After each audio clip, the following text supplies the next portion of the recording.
আদিবাসীদের 9 দফা মানতে হবে, মানতে হবে, আদিবাসীদের 9 দফা মানতে হবে, মানতে হবে, আদিবাসী জমি স্বীকৃতি দিতে হবে।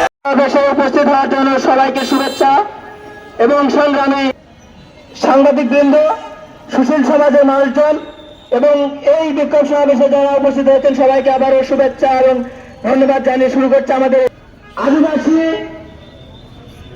জাতিটি বাতিলের দাবি জানাই একটি, যেখানে বিভিন্ন সুশীল সমাজের মানুষ ভালো কিছু করে সেখানে লাঠিয়ার বাহিনীর মতো গিয়ে অত্যাচার করা।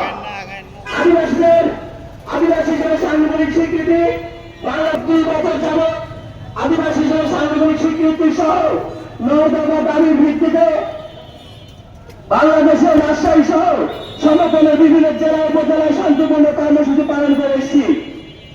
দুঃখজনক হলেও যে আদিবাসীদের উপরে যে অন্যায় অত্যাচার, যে জুলুম নির্যাতন, এটি আজকের নয়। বাংলাদেশ 1971 সালে যে স্বপ্ন দেখে আদিবাসীরা একে অপরের বাঙালি সকলে কাঁধে কাঁধ মিলে আমরা যে বৈষম্য মুক্ত বাংলাদেশের যে স্বপ্ন দেখেছিলাম, সেখানে ছিল বৈষম্য মুক্ত বাংলাদেশ গড়ার বিনির্মাণের 9ম শ্রেণীর যে পাঠ্যপুস্তকে আমাদের যে আদিবাসীর যে পাতাটি ছিল, এখন আমরা দেখছি এই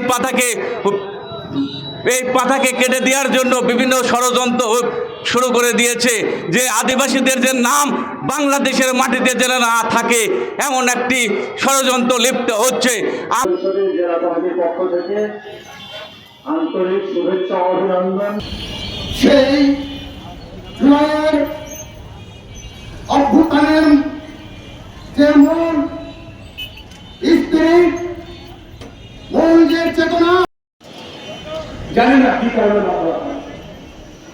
আমরা আপনারা অনেক প্রাইমারি হাই স্কুল কলেজ দেখবেন যেখানে আদিবাসী লেখা আছে, সেটা আজকাল না, আজ থেকে কম করে। তারা কি ইঁদুর খায়? তারা কি বন্য পানি বেঁচে খায়? তারা কি খরগোশ খায়? তারা কি কাঁকড়া খায়? তারা কি কচ্ছপ খায়? সংগ্রামী বন্ধুগণ, এই রাজশাহী থেকে বলতে চাই, আমাদের যে দাবি আদিবাসীদের সাংবিধানিক স্বীকৃতি, আপনাদের দিতে এত সমস্যা কোথায়? রাষ্ট্রের যারা দায়িত্ববান ব্যক্তি আছেন তাদেরকে বলতে চাই, আপনারা বলেছেন যে বাংলাদেশ হবে বৈষম্যিক মুক্ত। আমরা দেখেছি বাংলাদেশ একটি বৈষম্যিক যুক্ত। কোথায় বৈষম্যিক মুক্ত? আমরা আদিবাসী সম্প্রদায়, আমরা রাস্তার থেকে শুরু করে থানা, অফিস, আদালত, শিক্ষা প্রতিষ্ঠানের যেখানে যাই, যদি শুনে এরা আদিবাসী, তখনই দেখেছে আমাদেরকে পিছিয়ে রাখা হয়। কেন? বাংলাদেশ তো সে স্বপ্ন নিয়ে বাংলাদেশ তৈরি হয়নি।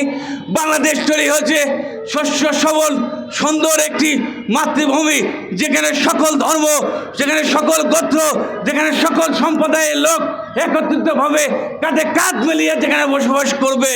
আমরা দেখছি শুধুমাত্র আমাদেরকে ভালোবাসার গল্পই শোনায়, কিন্তু